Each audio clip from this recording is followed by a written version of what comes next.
അപ്പോൾ ഞങ്ങൾ ഇന്ന് 3 പേരും കൂടെയും ചേർന്ന് നല്ലൊരു മീൻകറി ഉണ്ടാക്കാമെന്നൊക്കെ വിചാരിച്ച് കിച്ചണിൽ പോയതാണ്. പതിവ് പോലെ മക്കൾ തന്നെയാണ് എൻ്റെ സഹായികൾ.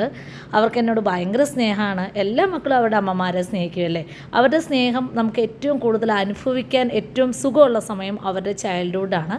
കാരണം വലുതാകുമ്പം അവരുടെ സ്നേഹത്തിനൊക്കെ ഒരുപാട് മാറ്റം വരും. പല മക്കളുടെയും, എല്ലാവരുടെയും അല്ല.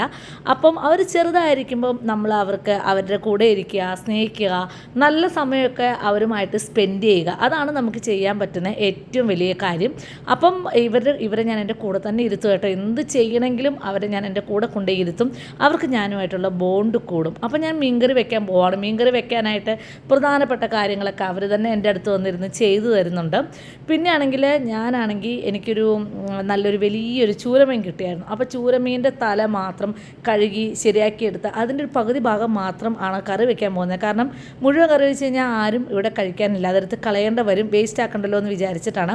അപ്പോൾ ഇഞ്ചിയും വെളുത്തുള്ളിയൊക്കെ നന്നായിട്ട് ഇടിച്ച് പിന്നെ കുറച്ച് എന്താ പറയുന്നത്, പച്ചമുളകും അതുപോലെ കറിവേപ്പിലയൊക്കെ ഇട്ട് ഒരു ചട്ടിയിൽ ഇച്ചിരി എണ്ണയൊക്കെ ഒഴിച്ച് എണ്ണ ചൂടാക്കി കടുകും ഉലുവയും പൊട്ടിച്ച് അതിലേക്ക് ഇട്ട് നന്നായിട്ട് ഇളക്കി കൊടുത്തു. അപ്പം സാധാരണഗതിയിൽ എൻ്റെ മീൻകറി ശരിയാകാറില്ല, പക്ഷേ ഈ പ്രാവശ്യമെങ്കിലും ശരിയാകണമേ എന്ന് ഞാൻ പ്രാർത്ഥിക്കുകയാണ്.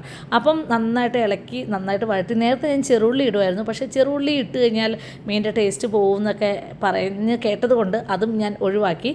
അങ്ങനെ പിന്നെ അതിലേക്ക് കുറച്ച് മുളക് പൊടിയും കുറച്ച് മഞ്ഞൾപ്പൊടിയും കൂടെ ഇട്ടു, ഇച്ചിരി ഉപ്പ് കൂടി ഇട്ടു, ഉപ്പും പിന്നെ പുളിവെള്ളം ഒഴിച്ച് നല്ലതായിട്ട് ഒരു ചാറ് പരുവത്തിനാക്കി.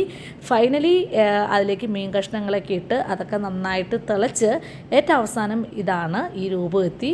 Thanks for watching.